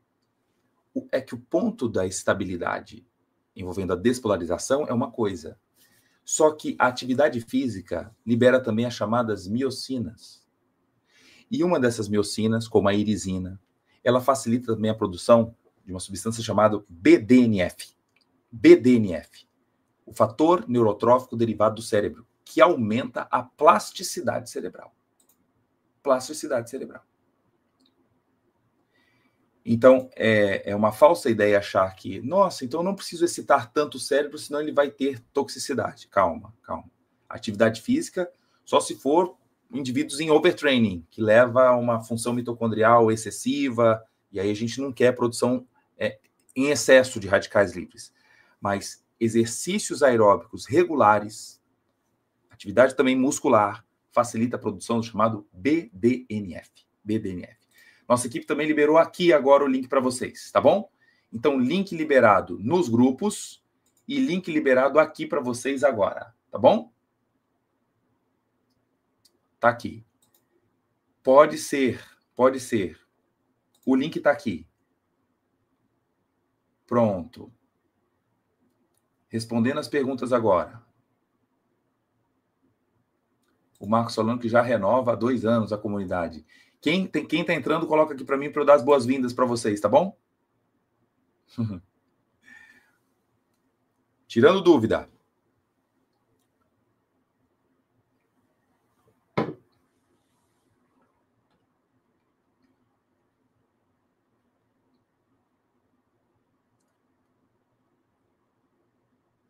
Aqui está o link.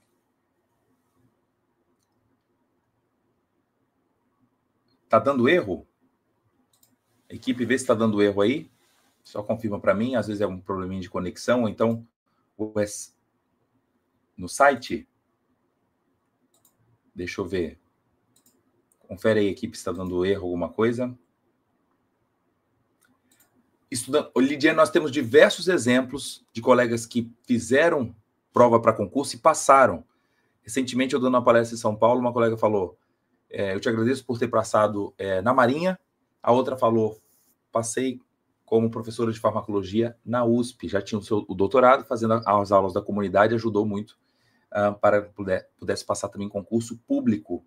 Então, temos aqui muitos exemplos de pessoas passando em concurso, embora a comunidade não tenha o compromisso de falar assim, ei, a questão aqui... Não, o que eu quero é conhecimento. E, claro, quando você conhecer, ao fazer as questões, vai resolver com muito mais tranquilidade, né? Seja bem-vinda, Agatha. Consegui fazer inscrição, presente de Deus na minha vida, essa comunidade. Que bom, Arthur. Muito bem. Invistam, gente. Invistam. É isso aí. Invisto em conhecimento. Vamos lá. Então, quanto mais estimulado, maior a produção de BDNF, que melhora a plasticidade cerebral. Isto. Maior a oferta de BDNF, fator neurotrófico derivado do cérebro. Seja bem-vinda, Nádia. Olha a Dani aqui agradecendo. Ah, sim, a Dani aqui é a Dani é uma professora de farmacologia de Salvador e membro da comunidade já há muito tempo. Nádia já está querendo saber o livro. Vocês vão ser informados quanto às colocações, tá? Se foram os primeiros aí para poder receber o livro, tá bom? Deixa eu ver aqui. Mas daí como acontece? Não, burnout é outra coisa. Não confunda. O burnout envolve excesso de trabalho, ansiedade, mas não tem uma relação direta com Alzheimer. Um indivíduo com 23 anos pode entrar em burnout. Tá? Não há uma relação direta. Cadê as dúvidas? Valeu, Dani. Aí, ó, quem tá botando aqui, cadê o meu? É porque entrou, é? Quem entrou agora... Seja bem-vindo, Claudemir. Muito bom, muito bom. Provavelmente esses aqui vão ser os primeiros inscritos repletos aqui de bônus, né? A comunidade aqui, Lili, falando, é melhor que pós-graduação. Obrigado, querida. Também é outra, uma das membros fundadoras aqui da nossa comunidade. Deixa eu ver. Tem mais dúvida, gente, sobre Rivastigmina? Aproveita aqui enquanto eu vou respondendo vocês e também tirando dúvidas eventuais sobre a comunidade também. A opção de parcelamento aparece. Veja, qualquer coisa entre em contato com a nossa equipe. Tá bom? Mas aparece sim. Oi, Mariana. Equipe, dá uma olhada aí que eles estão falando que não está aparecendo a opção de parcelamento. Deve estar sendo algum equívoco aí. Obrigado, Mariana. Obrigado. Aqui também falando que está dando erro. Acalma, gente. Espera um pouquinho. Hoje eu não falo aqui quem foi o primeiro, porque entra na lista, já fica lá preservado, tá bom? Equipe, me avisa aí se nós temos algum probleminha de acesso, alguma instabilidade aí.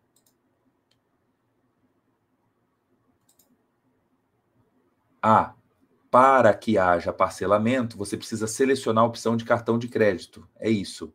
É porque não se parcela por boleto, é só por cartão de crédito. Tá bom? Olha o Wilson falando, eu nunca tive uma aula deste assunto, nesse detalhamento, nota 10 mil. Seja bem-vindo. Wilson, vem para a comunidade que aí você vai ver ainda mais entrega. Toda semana mais conteúdo novo. Tá bom? Jefferson, tem que colocar a opção cartão de crédito. O Cidevan falou que é engenheiro civil, mas a minha esposa já faz parte da comunidade. Que legal. Entrou, que bom. Mas vale muito assistir todas as aulas. Obrigado, Borges. Professores, sobre a donepezila em comparação com a rivastigmina. Em relação à meia-vida. A intensidade de resposta da donepezila comparada à rivastigmina, quanto à eficácia, não se espera algo superior. O que pode acontecer é uma intensidade de efeitos adversos que se prolonga, porque a meia-vida da donepezila é maior. Ok? E a chance também de interações medicamentosas, porque a donepezila passa pela CIP. Então, às vezes, é paciente que faz uso de antidepressivos, usa também canabidiol, por exemplo, e a oferta da donepezila pode subir bastante. Ela é biotransformada pela CYP3A4. Tá bom, Luiz? Então, em relação à chance de interações, comparado a todos os inibidores da acetilcolinesterase, a rivastigmina é mais interessante. Professor, se a falta de acetilcolina influencia na memória, então a escopolamina poderia. Olha,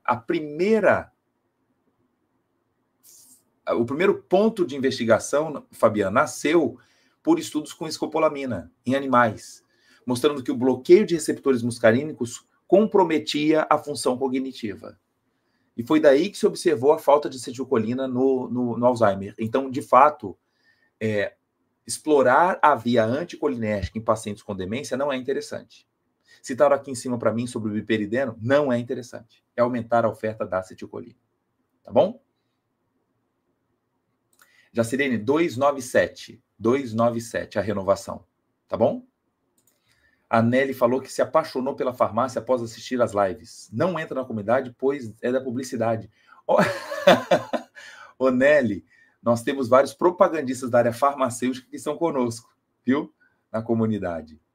Rivastigmina, não serve para prevenção. Não.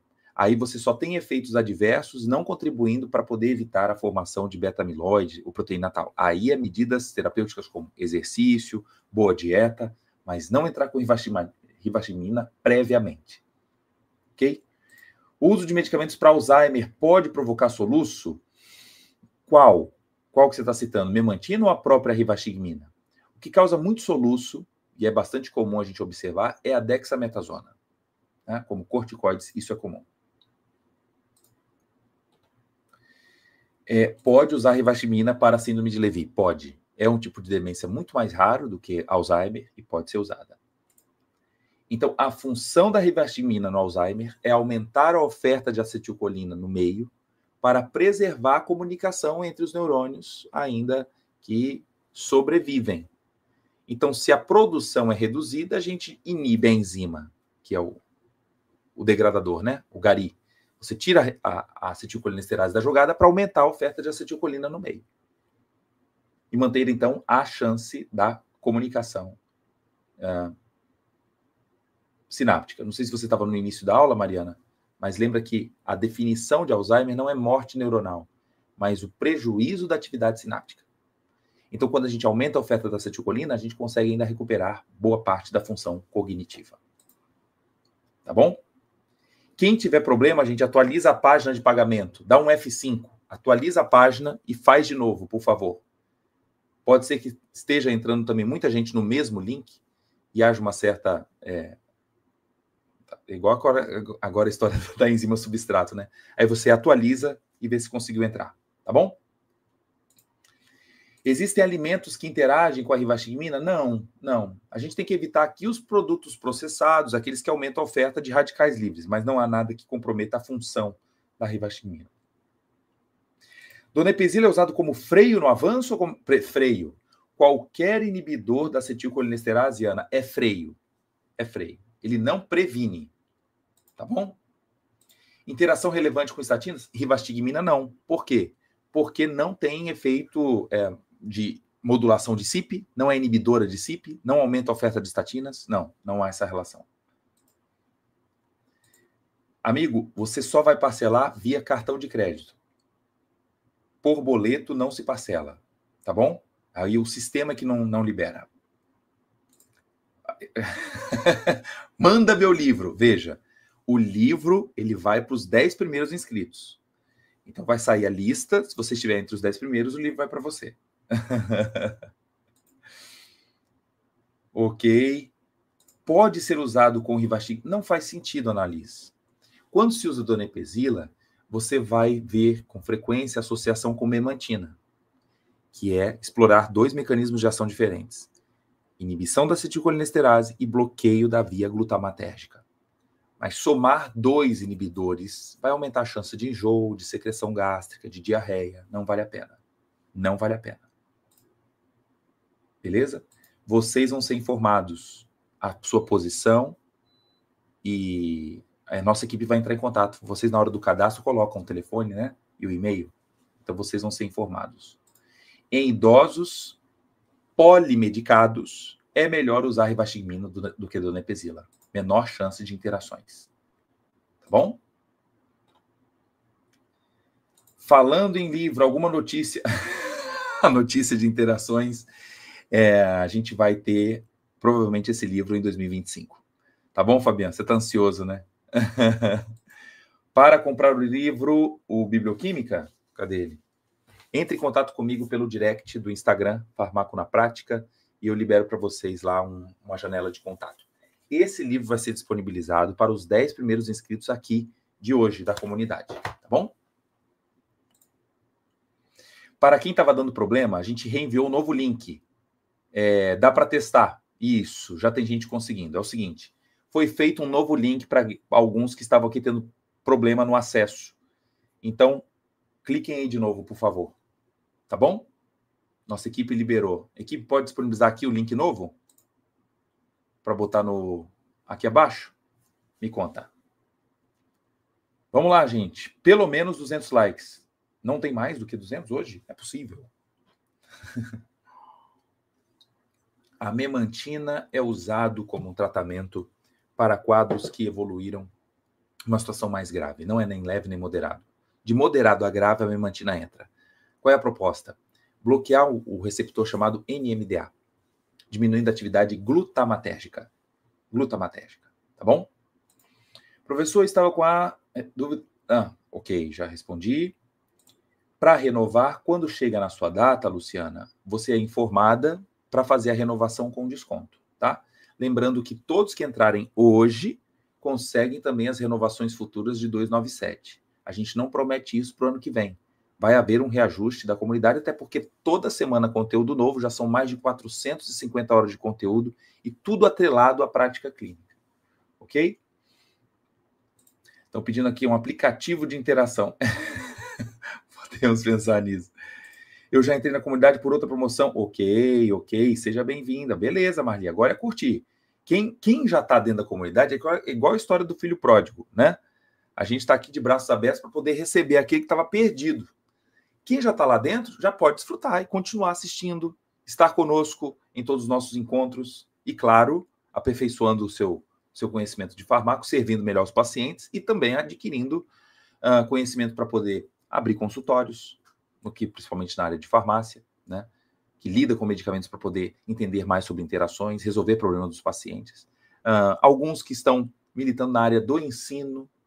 Quantos colegas me encontrando em congresso falam, Thiago, a comunidade se torna para mim uma grande fonte de exemplos para a gente poder disseminar treinamentos com os nossos alunos.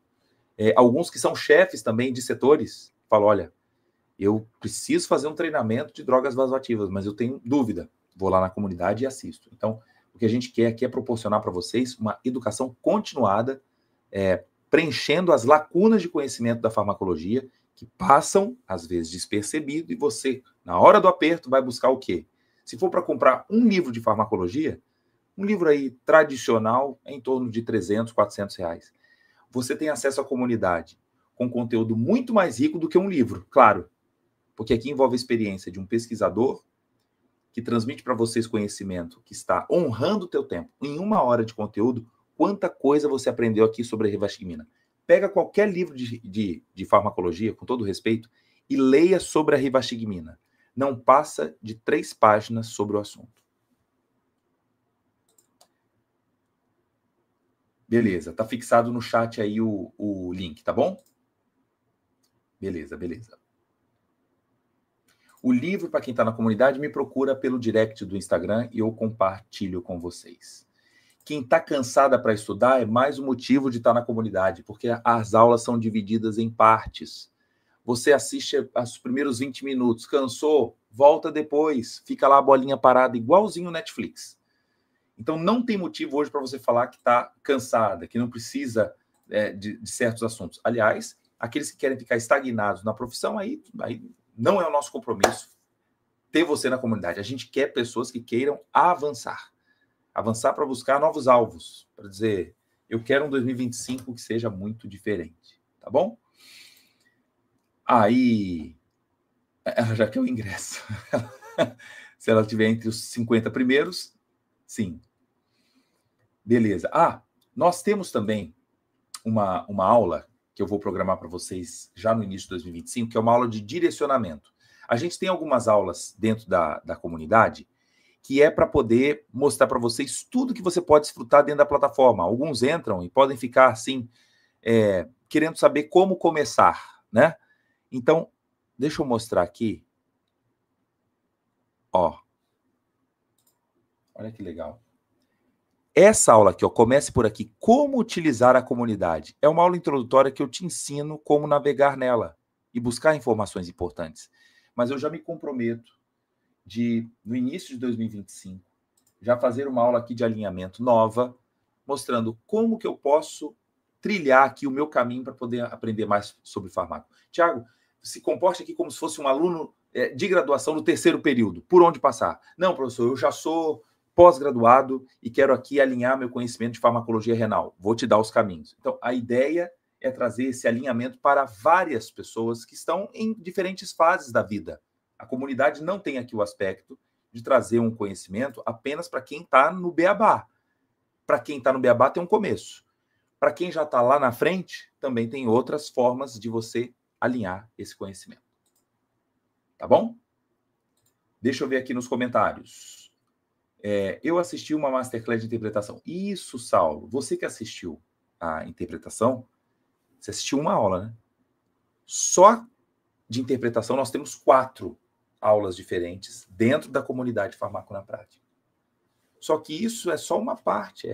Isso dá mais ou menos 10, 12 horas de conteúdo desse universo aqui de 450 horas de assunto. Tá bom? Estou respondendo perguntas de vocês aqui. Olha aí o Claudemir. Sou farmacêutico, professor de farmacologia e médico. Essa comunidade fará a diferença. Mas que legal. Olha aí, ó. Olha que beleza. Seja bem-vindo, Claudemir. Você está entrando agora? Me conta.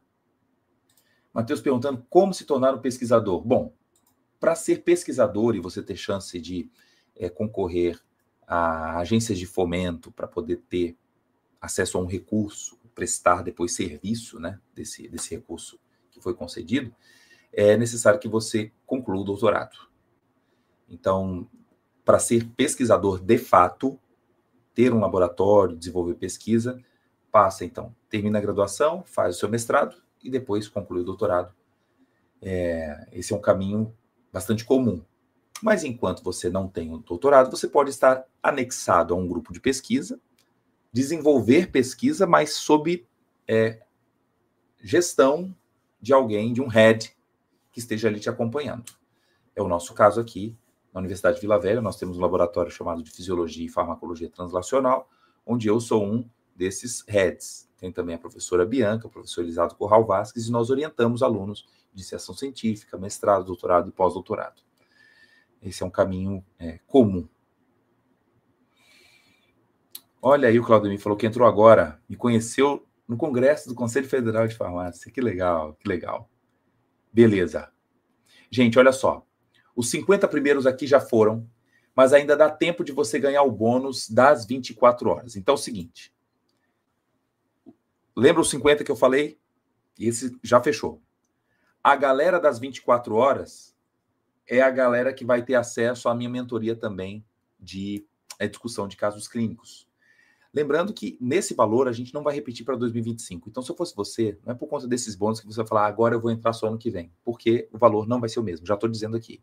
Não tem mais como manter 697 no momento de tanta entrega que já temos esse valor praticamente congelado aí o ano inteiro aqui de 2024. Então, inclusive, a chance de ter renovações por 297, ela se encerra também com esse nosso momento de abertura. Tá bom? Aqui o Claudemir falou, me conheceu no conselho, ok. Mas a minha graduação não é AD, não tem laboratório. Matheus, mais um motivo de você entrar na comunidade, para você ganhar conexões. A comunidade, além disso, das aulas, existe um network muito grande.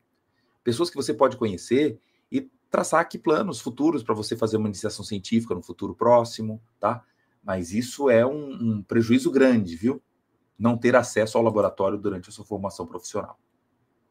Tá bom? Ok. Não consegue mandar mensagem no direct?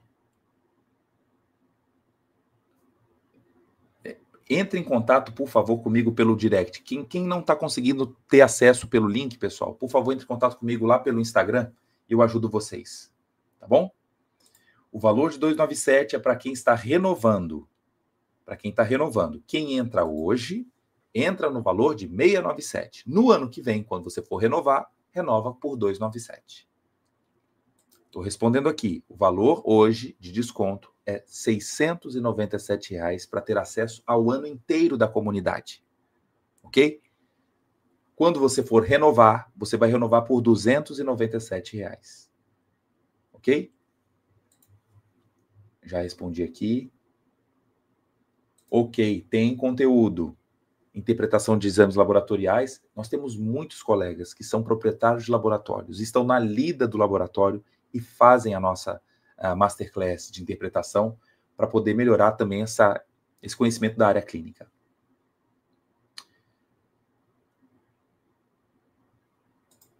Fiquei de contar. Não vai ser aqui hoje, né? Eu tenho que marcar uma aula para isso.